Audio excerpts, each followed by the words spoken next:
नमस्कार। कहानियों के इस सफ़र में आप सबका बहुत स्वागत है। आज हम सुनेंगे मुंशी प्रेमचंद जी की कहानी आभूषण। कहानी शुरू करने से पहले मेरा आप सबसे अनुरोध है कि कृपया मेरे चैनल को ज़रूर सब्सक्राइब करें और अपने मित्रों में भी शेयर करें। तो चलिए सुनते हैं। आभूषणों की निंदा करना हमारा उद्देश्य नहीं है। हम असहयोग का उत्पीड़न सह सकते हैं, पर ललनाओं की निर्दय घातक वाक्यवाणों को नहीं ओढ़ सकते। तो भी इतना अवश्य कहेंगे कि इस तृष्णा की पूर्ति के लिए जितना त्याग किया जाता है, उसका सदुपयोग करने से महान पद प्राप्त हो सकता है। यद्यपि हमने किसी रूपहीना महिला को आभूषणों की सजावट से रूपवती होते नहीं देखा, तथापि हम यह भी मान लेते हैं कि रूप के लिए आभूषणों की उतनी ही ज़रूरत है जितनी घर के लिए दीपक की। किंतु शारीरिक शोभा के लिए हम तन को कितना मलिन, चित्त को कितना अशांत और आत्मा को कितना कलुषित बना लेते हैं, इसका हमें कदाचित ज्ञान ही नहीं होता। इस दीपक की ज्योति में आंखें धुंधली हो जाती हैं। यह चमक दमक कितनी ईर्ष्या, कितने द्वेष, कितनी प्रतिस्पर्धा, कितनी दुश्चिंता और कितनी दुराशा का कारण है, इसकी केवल कल्पना से ही रोंगटे खड़े हो जाते हैं। इन्हें भूषण नहीं, दूषण कहना अधिक उपयुक्त है। नहीं तो यह कब हो सकता था कि कोई नववधू पति के घर आने के तीसरे दिन अपने पति से कहती कि मेरे पिता ने तुम्हारे पल्ले बांधकर मुझे तो कुएं में ढकेल दिया। शीतला आज अपने गांव के तालुकेदार कुंवर सुरेश सिंह की नवविवाहिता वधू को देखने गई थी। उसके सामने ही वह मंत्रमुग्ध सी हो गई। बहू के रूप लावण्य पर नहीं, उसके आभूषणों की जगमगाहट पर उसकी टकटकी लगी रही, और वह जब से लौटकर घर आई उसकी छाती पर सांप लूटता रहा। अंत को जो ही उसका पति आया, वह उस पर बरस पड़ी और दिल में भरा हुआ गुबार पूर्वोक्त शब्दों में निकल पड़ा। शीतला के पति का नाम विमल सिंह था। उनके पुरखे किसी जमाने में इलाकेदार थे। इस गांव पर भी उन्हीं का 16वां आने अधिकार था, लेकिन अब इस घर की दशा हीन हो गई है। सुरेश सिंह के पिता जमींदारी के काम में दक्ष थे। विमल सिंह का सब इलाका किसी न किसी प्रकार से उनके हाथ आ गया। विमल के पास सवारी का टट्टू भी न था। उसे दिन में 2 बार भोजन भी मुश्किल से मिलता था। उधर सुरेश के पास हाथी, मोटर और कई घोड़े थे। 10-5 बाहर के आदमी नित्य द्वार पर पड़े रहते थे, पर इतनी विषमता होने पर भी दोनों भाई में भाईचारा निभाया जाता था। शादी ब्याह में, मुंडन छेदन में परस्पर आना जाना होता रहता था। सुरेश विद्या प्रेमी थे। हिंदुस्तान में ऊंची शिक्षा समाप्त करके वह यूरोप चले गए और अब लोगों की शंकाओं के विपरीत वहाँ से आर्य सभ्यता के परम भक्त बनकर लौटे। वहाँ के जड़वाद, कृत्रिम भोग लिप्सा और अमानुषिक मदांधता ने उनकी आंखें खोल दी थीं। पहले वह घर वालों के बहुत जोर देने पर भी विवाह करने को राजी नहीं हुए थे। लड़की से पूर्व परिचय हुए बिना प्रणय नहीं कर सकते थे, पर यूरोप से लौटने पर उनके वैवाहिक विचारों में बहुत बड़ा परिवर्तन हो गया। उन्होंने उसी पहले की कन्या से बिना उसके आचार विचार जाने हुए विवाह कर लिया। अब वह विवाह को प्रेम का बंधन नहीं, धर्म का बंधन समझते थे। उसी सौभाग्यवती वधू को देखने के लिए आज शीतला अपनी सास के साथ सुरेश के घर गई थी।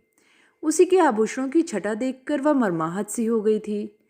विमल ने व्यथित होकर कहा, तो माता पिता से कहा होता सुरेश से ब्याह कर देते, वह तुम्हें गहनों से लाद सकते थे।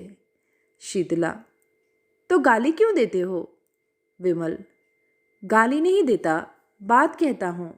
तुम जैसी सुंदरी को उन्होंने नाहक मेरे साथ ब्याहा। शीतला, लजाते तो हो नहीं, उल्टे और ताने देते हो। विमल, भाग्य मेरे वश में नहीं है। इतना पढ़ा भी नहीं हूँ कि कोई बड़ी नौकरी करके रुपए कमाऊं। शीतला, यह क्यों नहीं कहते कि प्रेम ही नहीं है? प्रेम हो तो कंचन बरसने लगे। विमल, तुम्हें गहनों से बहुत प्रेम है। शीतला, सभी को होता है, मुझे भी है। विमल, अपने को अभागिनी समझती हो? शीतला, हूँ ही, समझना कैसा? नहीं तो क्या दूसरे को देखकर तरसना पड़ता? विमल, गहने बनवा दूं तो अपने को भाग्यवती समझने लगोगी। शीतला चिढ़कर, तुम तो इस तरह पूछ रहे हो जैसे सुनार दरवाजे पर बैठा है।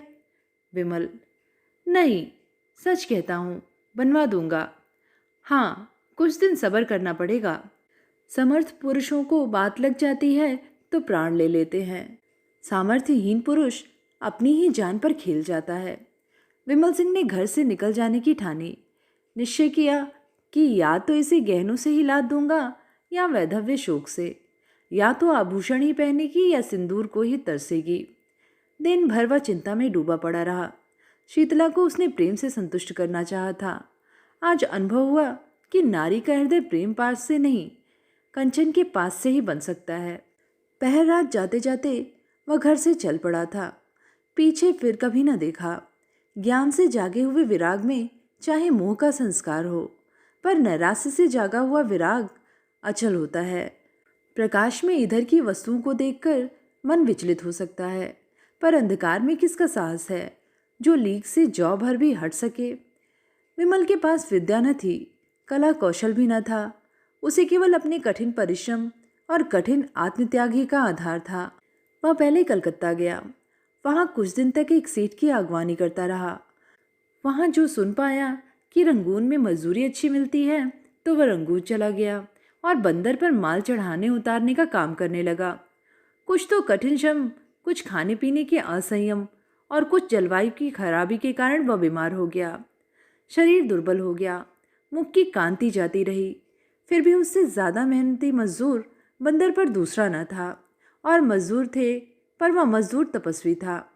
मन में जो कुछ ठान लिया था उसे पूरा करना उसके जीवन का एकमात्र उद्देश्य था। उसने घर को कोई समाचार न भेजा। अपने मन से तर्क किया, घर में मेरा कौन हेतु है, गहनों के सामने मुझे कौन पूछता है। उसकी बुद्धि यह रहस्य समझने में असमर्थ थी कि आभूषणों की लालसा रहने पर भी प्रणय का पालन किया जा सकता है। और मजदूर प्रातःकाल सेरों मिठाई खाकर जलपान करते थे। दिन भर दम भर पर गांजे, चरस और तंबाकू के दम लगाते थे। अवकाश पाते तो बाजार की सैर करते थे। कितनों ही को तो शराब का भी शौक था। पैसों के बदले रुपए कमाते थे तो पैसों की जगह रुपए खर्च भी कर सकते थे। किसी के देह पर साबुत कपड़े न थे, पर विमल उन गिनती के 2-4 मजदूरों में था जो संयम से रहते थे, जिनके जीवन का उद्देश्य खा पी कर मर जाने के सिवा कुछ और भी था। थोड़े ही दिनों में उसके पास थोड़ी सी संपत्ति हो गई। धन के साथ और मजदूरों पर दबाव भी बढ़ने लगा। यह प्रायः सभी जानते थे कि विमल जाति का कुलीन ठाकुर है। सब ठाकुर ही कहकर उसे पुकारते थे। संयम और आचार सम्मान सिद्धि के मंत्र हैं। विमल मजदूरों का नेता और महाजन हो गया। विमल को रंगून में काम करते हुए 3 वर्ष हो चुके थे। संध्या हो गई थी। वह कई मजदूरों के साथ समुद्र के किनारे बैठा बातें कर रहा था। एक मजदूर ने कहा, यहाँ की सभी स्त्रियां निठुर होती हैं। बेचारा झिंगुर 10 बरस से उसी बर्मी स्त्री के साथ रहता था। कोई अपनी ब्याही जोरू से भी इतना प्रेम न करता होगा। उस पर इतना विश्वास करता था कि जो कुछ कमाता सो उसके हाथ में रख देता था। 3 लड़के थे। अभी कल तक तो दोनों साथ साथ खाकर लेटे थे। न कोई लड़ाई न बातचीत। रात को औरत ना जाने कहाँ चली गई, लड़कों को छोड़ गई। बेचारा झिंगुर रो रहा है। सबसे बड़ी मुश्किल तो छोटे बच्चे की है। अभी कुल 6 महीने का ही है। कैसे जिएगा भगवान ही जाने। विमल सिंह ने गंभीर भाव से कहा, गहने बनवाता था कि नहीं? मजदूर, रुपए पैसे तो औरत ही के हाथ में थे। गहने बनवाती उसका हाथ कौन पकड़ता? दूसरे मजदूर ने कहा, गहने से तो लदी ही रहती थी। जिधर से निकल जाती छम छम की आवाज़ से कान भर जाते थे। विमल, जब गहने बनवाने पर भी निठुराई की तो यही कहना पड़ेगा कि यह जाति ही बेवफा होती है। इतने में एक आदमी आकर विमल सिंह से बोला, चौधरी, अभी मुझे एक सिपाही मिला था। वह तुम्हारा नाम, गांव और बाप का नाम पूछ रहा था। कोई बाबू सुरेश सिंह है? विमल ने सशंक होकर कहा, हाँ हैं तो। मेरे गांव के इलाकेदार और बिरादरी के भाई हैं। आदमी, उन्होंने थाने में कोई नोटिस छपवाया है कि जो विमल सिंह का पता लगावेगा उसे 1000 रुपये का इनाम मिलेगा। विमल, तो तुमने सिपाही को सब ठीक ठीक बता दिया? आदमी, चौधरी, मैं कोई गंवार हूँ क्या? समझ गया कुछ दाल में काला है, नहीं तो कोई इतने रुपए क्यों खर्च करता। मैंने कह दिया कि उनका नाम विमल सिंह नहीं, जसोदा पांडे है। बाप का नाम सुक्खू बताया और घर जिला झांसी में। पूछने लगा, यहाँ कितने दिन से रहता है। मैंने कहा, कोई 10 साल से। तब कुछ सोचकर चला गया। सुरेश बाबू से तुमसे कोई अदावत है क्या चौधरी? विमल, अदावत तो नहीं थी, मगर कौन जाने उनकी नीयत बिगड़ गई हो, मुझ पर कोई अपराध लगाकर मेरी जगह जमीन पर हाथ बढ़ाना चाहते हो। तुमने बड़ा अच्छा किया कि सिपाही को उड़न छाई बताई। आदमी मुझसे कहता था कि ठीक ठीक बता दो तो 50 रुपये तुम्हें भी दिला दो। मैंने सोचा, आप तो 1000 की गठरी मारेगा और मुझे 50 रुपये दिलाने को कहता है। फटकार बता दी। एक मजदूर, मगर 200 रुपये देने को कहता तो तुम सब कुछ ठीक ठीक नाम ठिकाना बता देते। क्यों? धत तेरी लालची की। आदमी लज्जित होकर, 200 रुपये नहीं, 2000 भी देता तो न बताता। मुझे ऐसा विश्वासघात करने वाला मत समझो। जब जी चाहे परख लो। मजदूरों में यूं वाद विवाद होता ही रहा।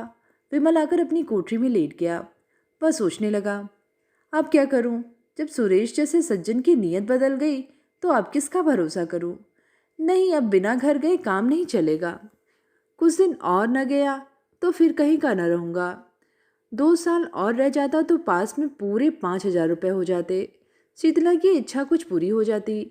अभी तो सब मिलाकर 3000 रुपये ही होंगे। इतने में उसकी अभिलाषा न पूरी होगी। खैर, अभी चलूँ, 6 महीने में फिर लौट आऊँगा। अपनी जायदाद तो बच जाएगी। नहीं, 6 महीने तक रहने का क्या है, आने जाने का 1 महीना लग जाएगा। घर में 15 दिन से ज़्यादा न रहूँगा। वहाँ कौन पूछता है, आऊँ या रहूँ, मरूँ या जीऊँ, वहाँ तो गहनों से प्रेम है। इस तरह मन में निश्चय करके वह दूसरे दिन रंगून से चल पड़ा। संसार कहता है कि गुड़ के सामने रूप की कोई हस्ती नहीं। हमारे नीति शास्त्र के आचार्यों का भी यही कथन है, पर वास्तव में यह कितना भ्रममूलक है।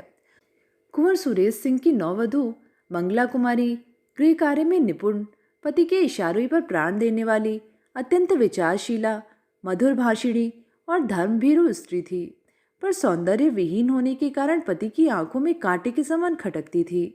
सुरेश सिंह बात बात पर उस पर झुंझलाते, पर घड़ी भर में पश्चाताप के वशीभूत होकर उससे क्षमा मांगते, किंतु दूसरे ही दिन वही कुत्सित व्यापार शुरू कर देते। विपत्ति यह थी कि उनके आचरण अन्य रईसों की भांति भ्रष्ट न थे।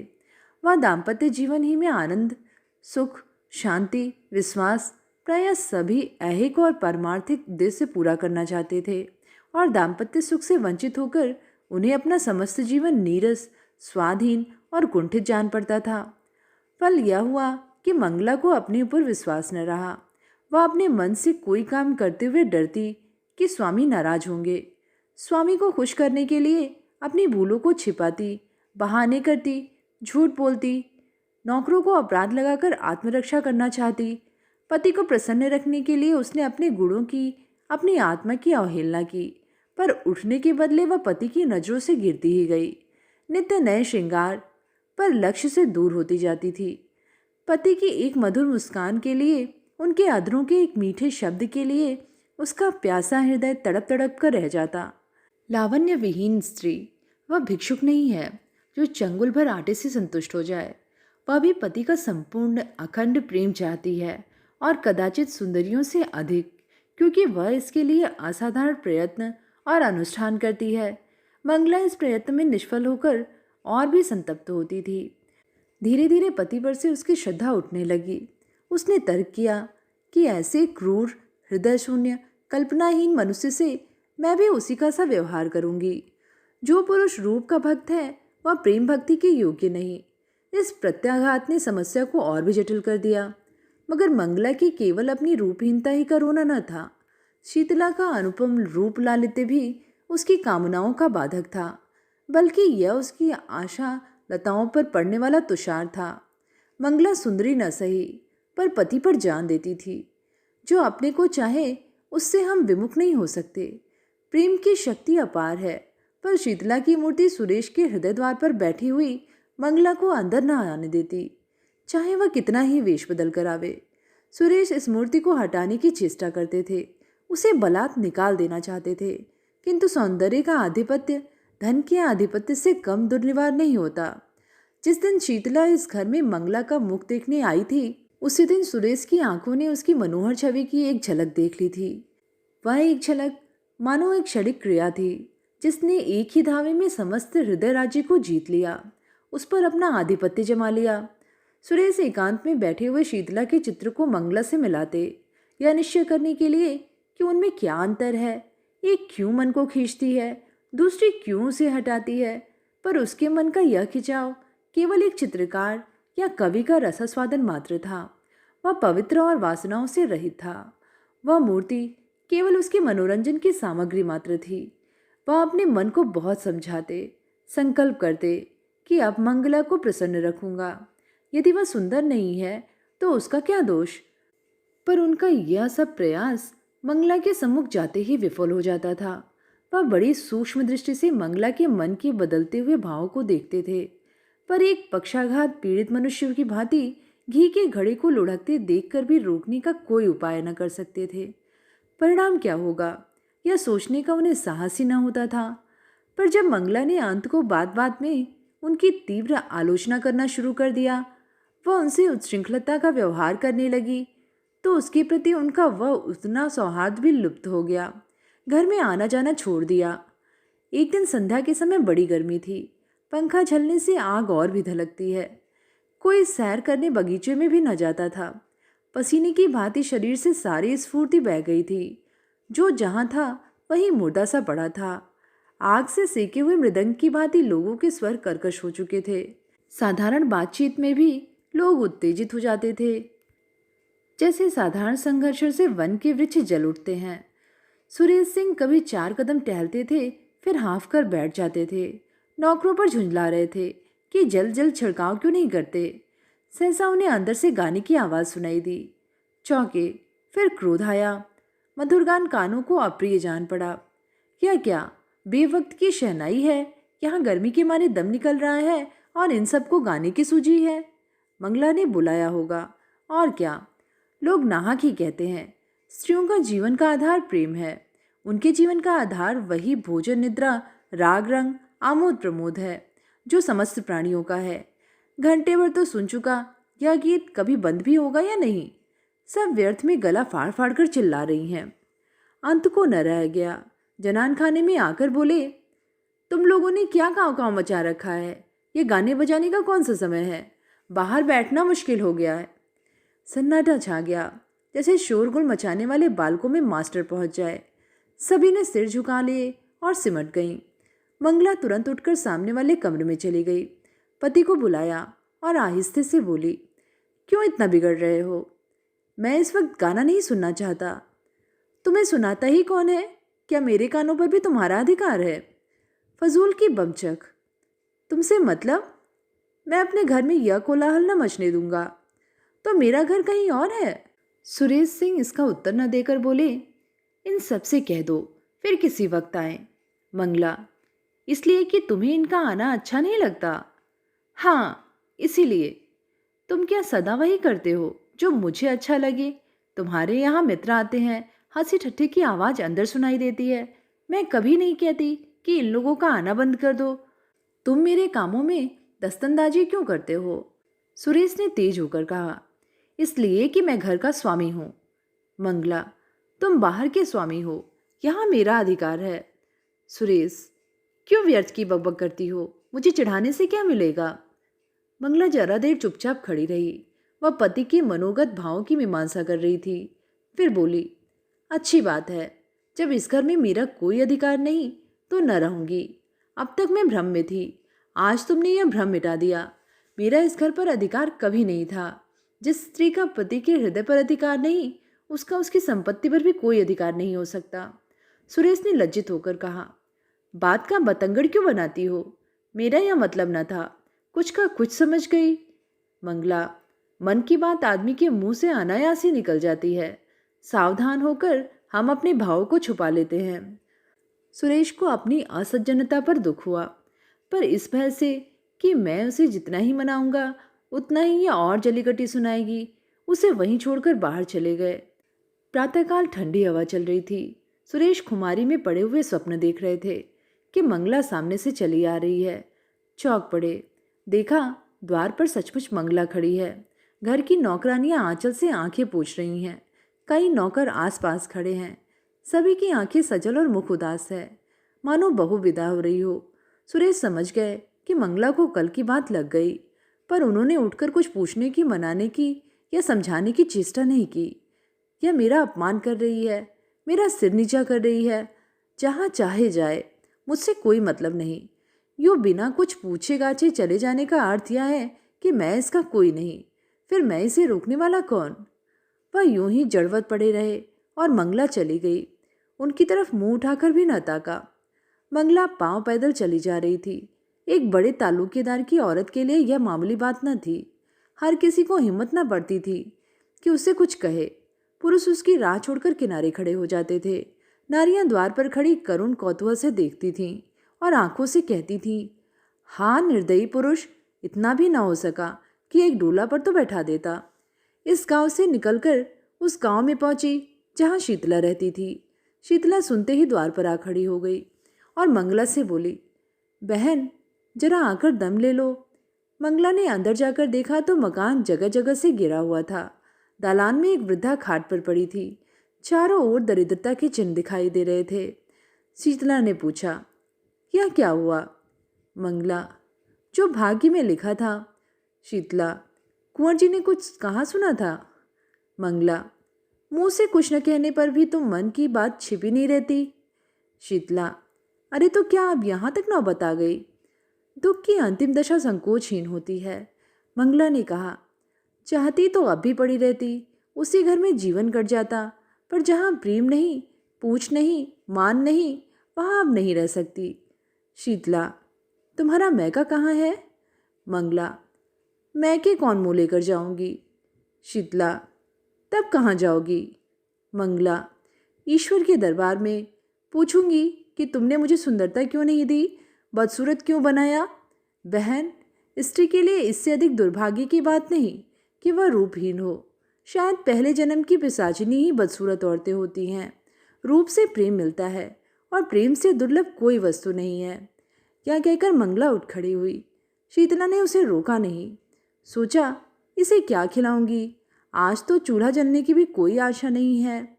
उसके जाने के बाद वह देर तक बैठी सोचती रही, मैं कैसी अभागिनी हूँ, जिस प्रेम को ना पाकर या बेचारी जीवन को त्याग रही है, उसी प्रेम को मैंने पांव से ठुकरा दिया। इसे जीवर की क्या कमी थी? क्या ये सारे जड़ाऊ जीवर इसे सुखी रख सकते हैं? इसने उन्हें पांव से ठुकरा दिया। उन्हें आभूषणों के लिए मैंने अपना सर्वस्व खो दिया। हाँ, न जाने वह यानी विमल सिंह कहाँ है, किस दशा में है। अपनी लालसा को, तृष्णा को वह कितनी ही बार धिक्कार चुकी थी। मंगला की दशा देखकर आज उसे आभूषणों से घृणा हो गई। विमल को घर छोड़े 2 साल हो गए थे। शीतला को अब उनके बारे में भांति भांति की शंकाएं होने लगी थी। आठों पहर उसके चित्त में ग्लानि और शोभ की आग सुलगा करती थी। देहात के छोटे मोटे जमींदारों का काम डांट झपट, छीन झपट से ही चला करता है। विमल की खेती बेकार में होती थी। उसके जाने के बाद सारे खेत पड़ती रह गए, कोई जोतने वाला न मिला। इस ख्याल से साझे पर भी किसी ने न जोता कि बीच में कहीं विमल सिंह आ गए तो साझेदार को अंगूठा दिखा देंगे। असामियों ने लगान न दिया। शीतला ने महाजन से रुपए उधार लेकर काम चलाया। दूसरे वर्ष भी यही कैफियत रही। अब की महाजन ने रुपए नहीं दिए। शीतला के गहनों की सिर गई। दूसरा साल समाप्त होते घर की सब ले पूंजी निकल गई। फाके होने लगे।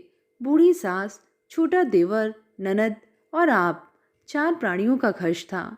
नाथ हित भी आते ही रहते थे। उस पर यह और मुसीबत हुई कि मैके में एक फौजदारी हो गई। पिता और बड़े भाई उसमें फंस गए। 2 छोटे भाई, एक बहन और माता, 4 प्राणी और सर पर आ डटे। गाड़ी पहले ही मुश्किल से चलती थी, अब जमीन में धंस गई। प्रातः काल से कला आरंभ हो जाता। समधिन समधिन से साले बहनोई से गुज जाते। कभी तो अन्न के अभाव से भोजन ही न बनता, कभी भोजन बनने पर भी गाली गलौज के कारण खाने की नौबत न आती।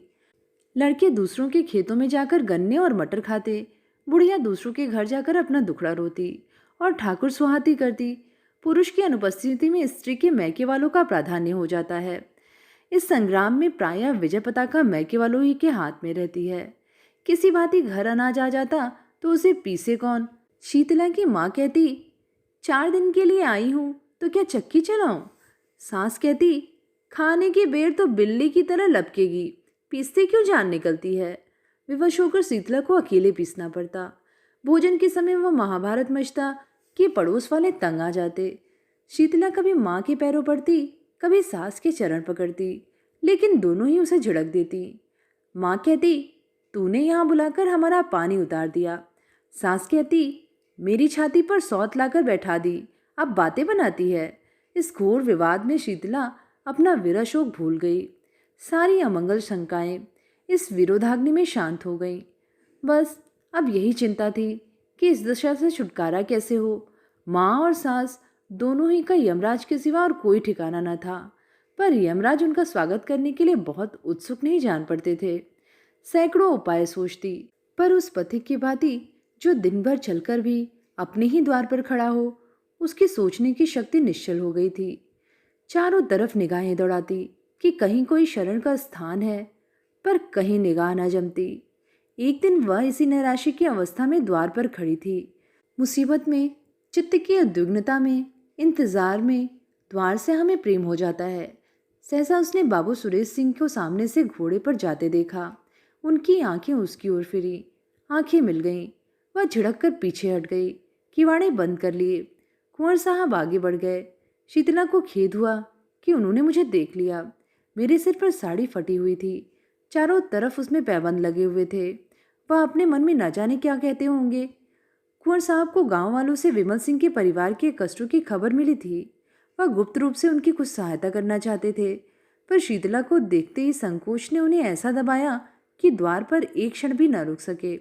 मंगला के गृह त्याग के 3 महीने पीछे आज वह पहली बार घर से निकले थे। मारे शर्म के बाहर बैठना छोड़ दिया था।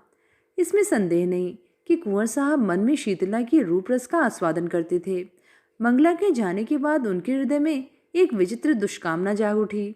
क्या किसी उपाय से यह सुंदरी मेरी नहीं हो सकती? विमल का मुद्दत से पता नहीं। बहुत संभव है कि वह अब इस संसार में न हो, किंतु वह इस दुष्कल्पना को विचार से दबाते रहते थे। शीतला की विपत्ति की कथा सुनकर भी वह उसकी सहायता करते हुए डरते थे। कौन जाने, वासना यही वेश धरकर मेरे विचार और विवेक पर कुठाराघात करना चाहती हो। अंत को लालसा की कपट लीला उन्हें भुलावा दे ही गई। वह शीतला के घर उसका हालचाल पूछने गए। मन में तर्क किया, यह कितना घोर अन्याय है कि एक अबला ऐसे संकट में हो और मैं उसकी बात भी ना पूछूं। पर वहां से लौटे तो बुद्धि और विवेक की रस्सियां टूट गई थीं और नौका मोह वासना के अपार सागर में डुबकियां खा रही थी। आह, यह मनोहर छवि, यह अनुपम सौंदर्य। एक क्षण में उन्मत्तों की भांति बकने लगे। यह शरीर तेरी भेंट करता हूँ, संसार हंसेगा हंसे, महापाप है तो हो, कोई चिंता नहीं। इस स्वर्गीय आनंद से मैं अपने को वंचित नहीं कर सकता और मुझसे भाग नहीं सकती। इस हृदय को छाती से निकालकर उसके पैरों पर रख दूंगा। विमल मर गया, नहीं मरा तो अब मरेगा। पाप क्या है पता नहीं। कमल कितना कोमल, कितना प्रफुल्ल, कितना ललित है, क्या उसके अधरों। अकस्मात वह ठिठक गए, जैसे कोई भूली हुई बात याद आ गई। मनुष्य में बुद्धि के अंतर्गत एक अज्ञात बुद्धि होती है। जैसे रणक्षेत्र में हिम्मत हारकर भागने वाले सैनिकों को किसी गुप्त स्थान से आने वाली कुमक संभाल लेती है, वैसे ही इस अज्ञात बुद्धि ने सुरेश को सचेत कर दिया। वह संभल गए। ग्लानि से उनकी आंखें भर आईं। वह कई मिनट तक किसी दंडित कैदी की भांति शुद्ध खड़े सोचते रहे। फिर विजय ध्वनि से कह उठे, कितना सरल है। इस विकार के हाथी को सिंग से नहीं, चिऊटी से मारूंगा। शीतला को एक बार बहन कह देने से यह सब विकार शांत हो जाएगा। बहन, मैं तेरा भाई हूँ। उसी क्षण उन्होंने शीतला को पत्र लिखा। बहन, तुमने इतनी कष्ट झेले पर मुझे खबर तक न दी।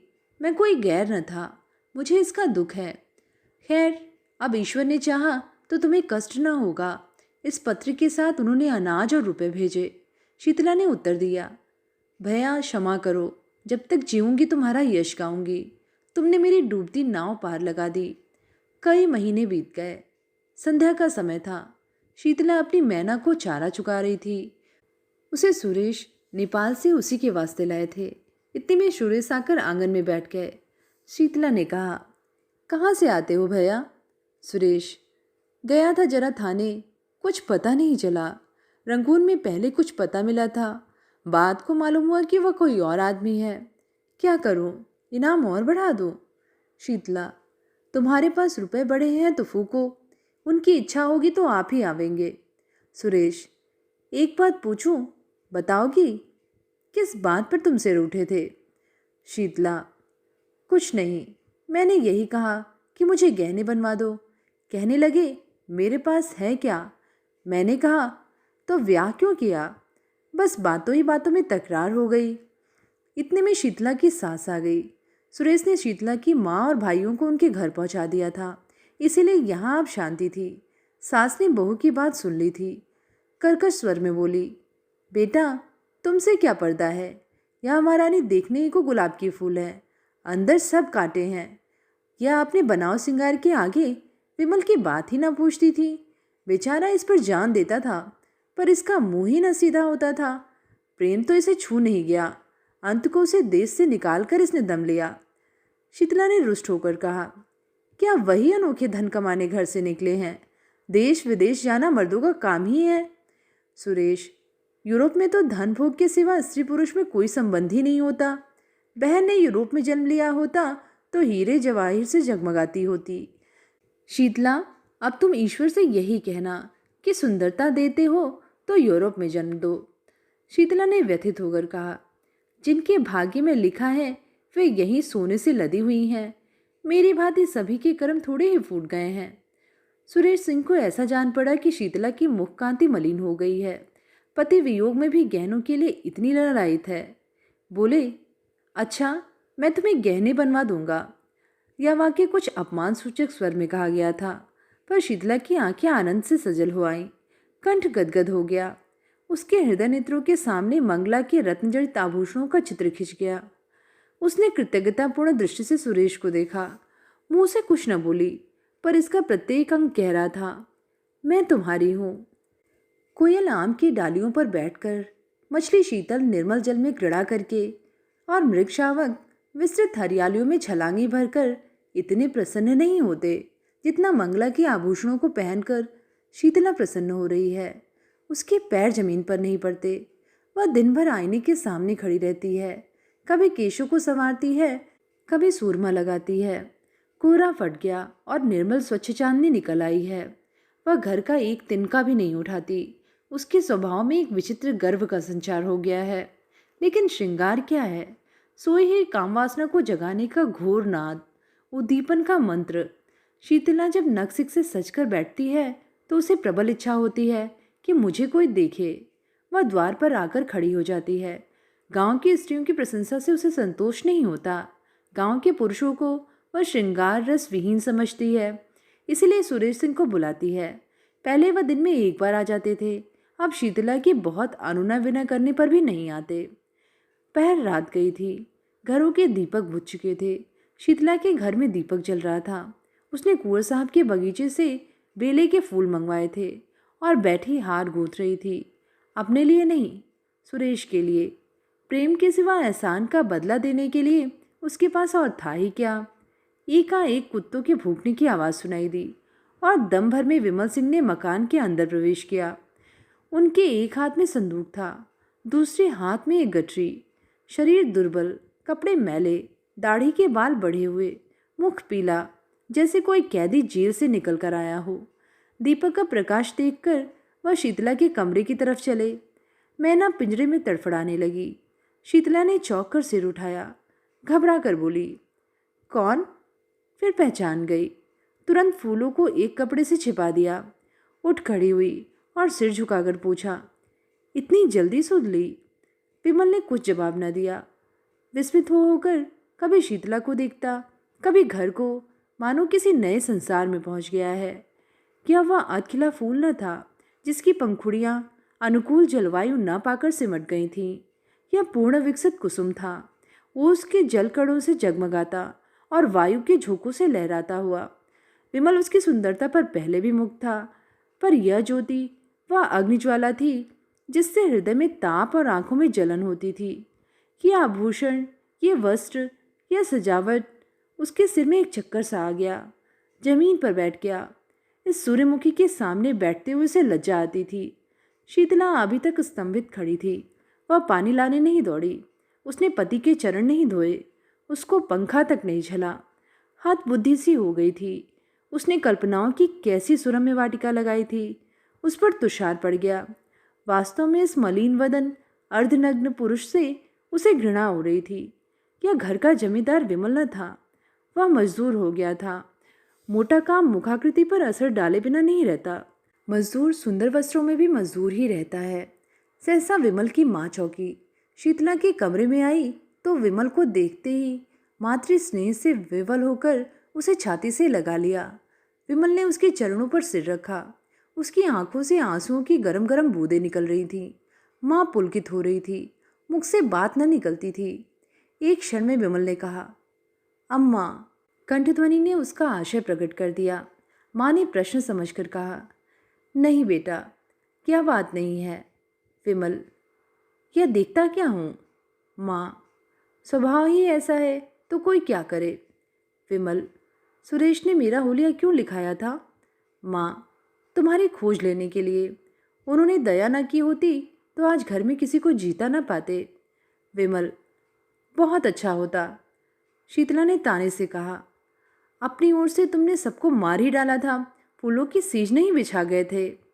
विमल, अब तो फूलों की सेज ही बिछी हुई देखता हूँ। शीतला, तुम किसी के भाग्य के विधाता हो। विमल सिंह उठकर क्रोध से कांपता हुआ बोला, अम्मा, मुझे यहाँ से ले चलो। मैं इस पिशाचिनी का मुंह नहीं देखना चाहता। मेरी आंखों में खून उतरता चला आता है। मैंने इस कुल कलंकनी के लिए 3 साल तक जो कठिन तपस्या की है, उससे ईश्वर मिल जाता, पर इसे न पा सका। यह कहकर वह कमरे से निकल आया और माँ के कमरे में लेटा रहा। माँ ने तुरंत उसका मुंह और हाथ पैर धुलाए। वह चूल्हा जलाकर पूरियां पकाने लगी। साथ साथ घर की विपत्ति कथा भी कहती जाती थी। विमल के हृदय में सुरेश के प्रति जो विरोधाग्नि प्रज्वलित हो रही थी वह शांत हो गई, लेकिन हृदयदाह ने रक्तदाह का रूप धारण किया। जोर का बुखार चढ़ गया। लंबी यात्रा की थकान और कष्ट तो था ही, बरसों के कठिन श्रम और ताप के बाद यह मानसिक संताप और भी दुस्सह हो गया। सारी रात वह अचेत पड़ा रहा। माँ बैठी पंखा झलती और रोती थी। दूसरे दिन भी वह बेहोश पड़ा रहा। शीतला उसके पास एक क्षण के लिए भी ना आई। इन्होंने मुझे कौन से सोने के कौर खिला दिए हैं जो इनकी धौस सहूं। यहाँ तो जैसे कंता घर रहे वैसे रहे विदेश।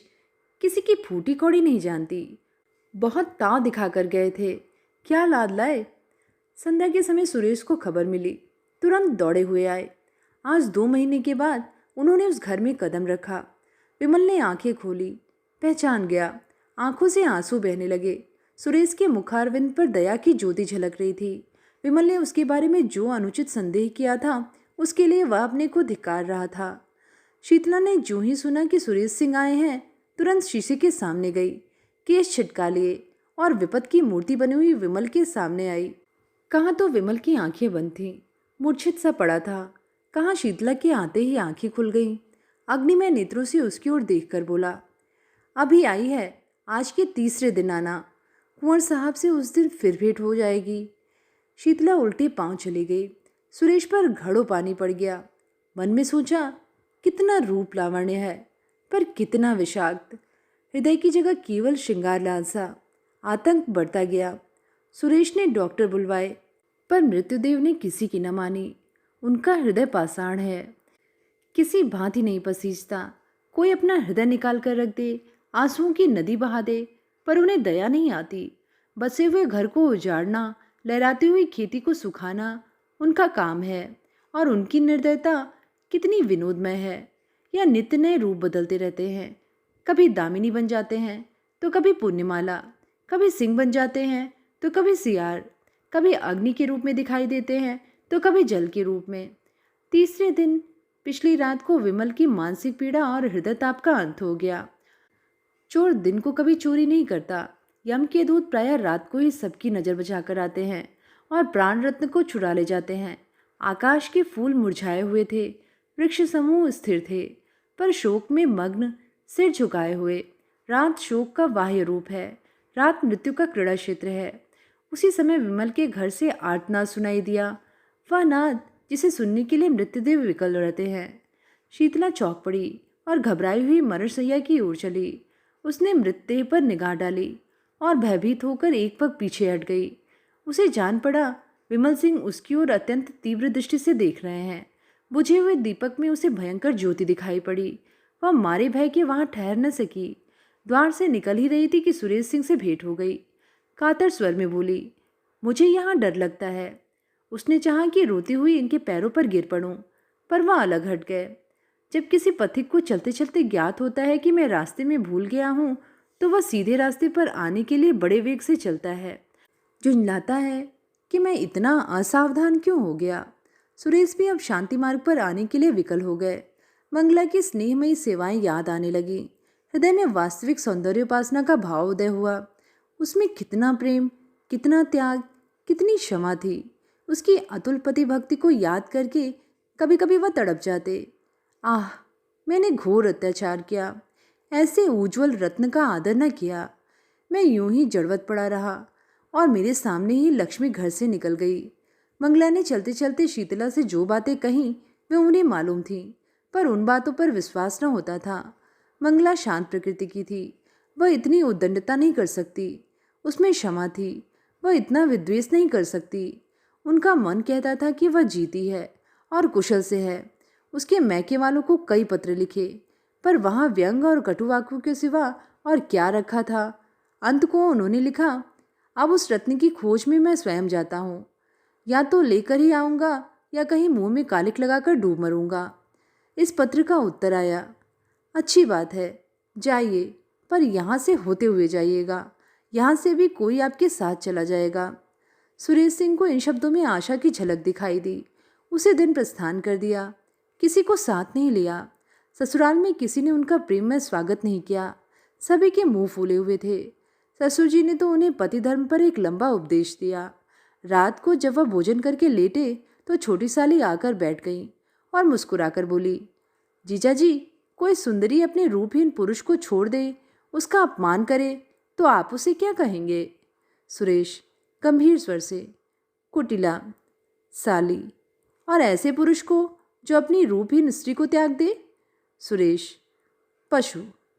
साली, और जो पुरुष विद्वान हो? सुरेश, पिशाच। साली हंसकर, तो मैं भागती हूँ, मुझे आपसे डर लगता है। सुरेश, पिशाचों का प्रायश्चित भी तो स्वीकार हो जाता है। साली, शर्त यह है कि प्रायश्चित सच्चा हो। सुरेश, या तो वह अंतर्यामी ही जान सकते हैं। साली, सच्चा होगा तो उसका फल भी अवश्य मिलेगा, मगर दीदी को लेकर इधर ही से लौटिएगा। सुरेश की आशानों का फिर डगमगाई। गिड़गिड़ा कर बोले, प्रभा, ईश्वर के लिए मुझ पर दया करो, मैं बहुत दुखी हूँ। साल भर से ऐसा कोई दिन नहीं गया कि मैं रोकर न सोया हूँ। प्रभा ने उठकर कहा, आपने किए का क्या इलाज? जाती हूँ, आराम कीजिए। एक क्षण में मंगला की माता आकर बैठ गई और बोली, बेटा, तुमने तो बहुत पढ़ा लिखा है, देश विदेश घूम आए हो, सुंदर बनने की कोई दवा कहीं नहीं दिखी। सुरेश ने विनयपूर्वक कहा, माता जी, अब ईश्वर के लिए और लज्जित न कीजिए। माता, तुमने तो मेरी प्यारी बेटी के प्राण ले लिए, मैं क्या तुम्हें लज्जित करने से भी गई हूँ? जी में तो था कि ऐसी ऐसी सुनाऊंगी कि तुम भी याद करोगे, पर मेहमान हो, क्या जलाऊं? आराम करो। सुरेश आशा और भय की दशा में पड़े करवट बदल रहे थे कि एकाएक द्वार पर किसी ने धीरे से कहा, जाती क्यों नहीं? जागते तो हैं, किसी ने जवाब दिया। ला जाती है। सुरेश ने आवाज़ पहचानी। प्यासे को पानी मिल गया। एक क्षण में मंगला उनके सम्मुख आई और सिर झुकाकर खड़ी हो गई। सुरेश को उसके मुख पर एक अनूठी छवि दिखाई दी, जैसे कोई रोगी स्वास्थ्य लाभ कर चुका हो। रूप वही था, पर आंखें और थीं। तो ये थी कहानी आभूषण। कहानी आप सबको कैसी लगी नीचे कमेंट में लिख के ज़रूर बताइएगा। आगे भी ऐसी कहानियाँ सुनते रहने के लिए चैनल को ज़रूर सब्सक्राइब करें। फिर मिलेंगे एक नई कहानी के साथ। धन्यवाद।